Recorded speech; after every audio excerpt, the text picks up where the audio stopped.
ass. Hey, what's good, family? You back with Grown Man Bars, the best hip-hop show in America, where we're talking about the only music that matters, and that's hip-hop. While you're here, treat those like and subscribe buttons like they asked you for a ride but didn't offer gas money and crash out on them. We really appreciate that, and it does help out the channel. We are also live everywhere you get your podcast, so check us out on all those places too. I'm your man, Chad, and no need to adjust your TV or your phone. I'm White. With me, as always, is a man so bad, scientists say the universe is rapidly expanding because it's running from him. B.A., what's good, Oh, my I brother? likes that one. That was healthy. I likes that one. What's good, family? Yeah, what's going on, y'all? Before we get started, y'all, I do want to give a big shout out to our viewers in Canada, the UK, and Australia. Much love. I really appreciate that, man. That is awesome. Much love to y'all. So if you're listening from way over there, we appreciate you. Much love. We're going to talk about lyricists in rap who actually made good songs. And you got to think about that, because if you go back and think about some of your favorite lyricists, look, let me explain it this way. Rap is a multi-level art. There's angles, there's rebuttals, you've heard all the terms. There's so many different things. There's storytelling, there is your cadences, your ability to switch those up. There are your rhyme schemes. Do you go multisyllabic? Are you a single syllable rhyme? There's so many things to work with that, like I always say, it's really hard to be really good at a lot of things. And please don't confuse, regardless of what we say, a good 16 or a good verse does not constitute a good song. It's a good verse. And a lot of our favorite rappers, lyrically, they give us, whether it's the first or the second or whatever it is, they give us a good verse and then a great verse on a good song. We talk about lyricists that the whole song, fire start to finish. That's difficult. Yeah, this is not just having 3 great 16s. It's being able to put a good song together, a complete song. So I'm gonna start with my first one. One of the first ones I thought about, and it's a dude we don't talk about much, and that's Lupe Fiasco.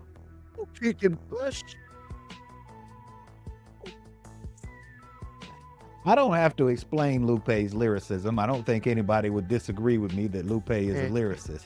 But is it Tetsuo and Youth and Food and Liquor? Those 2 albums, man, I mean, Mural, Kick Push, like you said, Daydreaming, Hurt Me Soul, Prisoner. Prisoner was very underrated for some reason, but the bar level was masterful. Masterclass bar level on that, for real. Yeah, he needs credit, man. Not only do I think he's creative he's on a different level from a lot of other rappers, Lupe is, and he likes to do different things. He likes to push the envelope. He likes to try new things out, and I appreciate, he's experimental, and I appreciate that, but he needs his flowers because he's got bars, man, and he puts good albums together. Good so progress. Lupe Fiasco, shout out, Lupe Fiasco is a lyricist that can make good songs. Yes, sir. Who you got for me on your side, man? We talk about him a lot on this show. We talk about his skill. We talk about his ability to burn down a verse. But I think, because he hasn't had like just those career-defining total projects, that we forget he can really make a hit song. And I don't really know any other way to introduce it, but the question he posed to the world on, with me, arguably his greatest complete song ever. But I believe the question went, why is Jada Kiss as hard as it gets? Jada Kiss and the song Why, from start to finish. To me, as a lyricist, that's how you build a song. He stayed on a topic, and you and I have talked on a previous show when we were talking about Juvenile, we were talking about High, and we were talking about how clever it was to make a song out of a question, or something similar to that effect. And the way Jada built this song with the questions about the industry, about why he's not higher in the industry, why he's not, loved on all coat, like it was a masterful song. One of my favorites of Jada, so I go with Jada, man. What you got next? So this one I'm gonna go, we don't talk about this guy a lot. It's a huge name, but I do have to give him credit where credit is due. And you'll know who I'm talking about when I say, don't know that I necessarily always call this guy a lyricist, but I've told y'all before that I think he's probably got the most quotables in hip hop, which makes you a lyricist.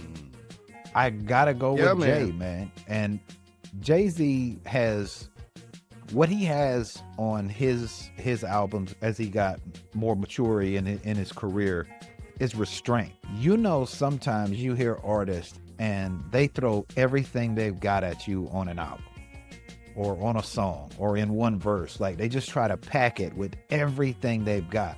And sometimes that works, but a lot of times it doesn't, because you're trying to give me too much at one time. You have to be able to hold back and just give me what I need when I need it.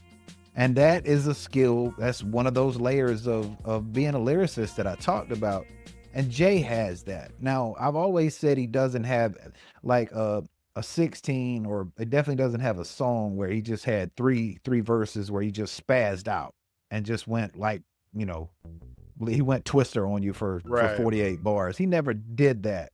He was always more restrained. But I don't know anybody that has more quotables from his albums than Jay-Z does. Yeah, I'll give you that. You know, you've always talked about, and me and you and Kemo have talked about him offline several times, but you've always talked about his ability to build a project. And I compare him in this regard to LL. LL had a formula with how he built an album. He gave you street, he gave you radio, and then he gave you something for the ladies. Well, Jay is similar in that situation. With Jay gives you quotable, and then he'll sneak in a complete, let me just mark it down for you so you'll know I can do this. Like you said, it's restraint. I just choose not to.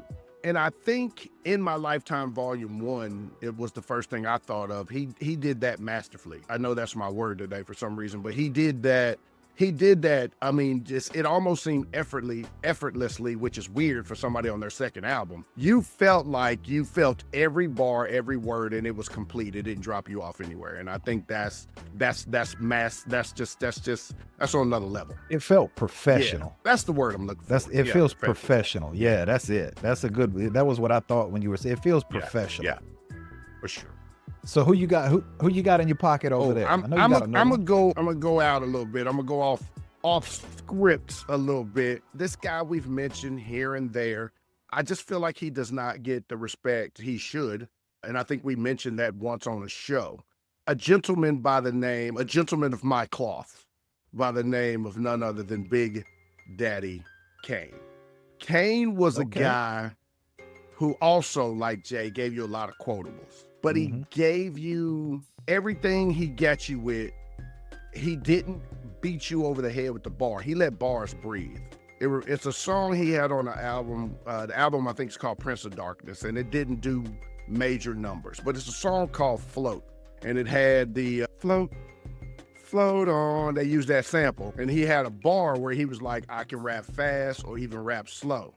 And then the beat kicked off, and he was like, man, I could just talk and my shit'll flow. Like, this is what I'm about BDK, bro. Like, BDK gave you full song. He didn't believe in just barring you to death.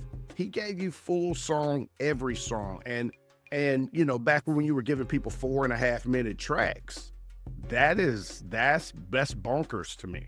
Right? You have 15, 16 songs on a project and they 4 minutes a spot and you giving them complete songs? That's crazy.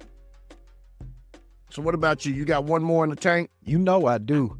I'm going with one of the bigs this time. I'm going with Big Pun, baby. There is no argument needed when it comes to the lyricism side. And really, no argument needed on the song side, but he had a song on, I'm pretty sure it was on Yeah Baby, called Watch Those. So there's just one part where he says, who can stop me? I told Shorty, I'm gonna get you, Poppy. Caught him in the crapper with the clapper while he was going cocky. I'll probably die in jail or make it through life and fry in hell. Either way, I'ma lead away, cause only time will tell. I rhyme for real, not that imaginary vocabulary. I really will stab you and every one of my adversaries. And that whole song, like, he could do that on a song, but the hook and his energy made it a good song. Yeah, man, let that breathe for sure. Because his energy just carried it, man.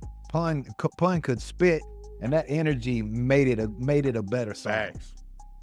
No, yeah, man. Now that's digging in the crates right there. Not for the artist, but for the song. Like you went there for that one. Like that's what's up. That's what's up. All right, so what's your last look, one, man? Dig in. Like, my third guy was kind of like your Jay reference. To say he isn't a lyricist means you start listening to music like right before the show happened. So that's the only way you would not know this dude is a lyricist. And Yasiin Bey, the Mighty Mos Def himself, has not always been known for song making. But I think it's kind of like your Lupe, conversation as well. I think he's always made great songs. I just think a lot of his songs, they just not for everybody. They not for the radio. Mm-hmm. So because they're not for the radio, a lot of people don't really get to enjoy what he does. But Close Edge, man. Dang, what? That Close Edge was just something that really hit me. He gave you 3 minutes of fire. And again, it's one of those songs, and I'm sure we've used this term before. It's one of those songs that just rides well. It's one of those you press play, it just rides well. And it gives you the opportunity to suck it all in, man. And to me, that's something a good song has to have, whether you lyrical or not. I got to be able to just ride to it and soak it in. His verse on What's Beef. And you know what? I compare What's Beef, to be honest, I compare that to Life's a Bitch, because you're not real sure if you don't know whose album it's on. You're not real sure whose song it is, and you're not real sure who had the...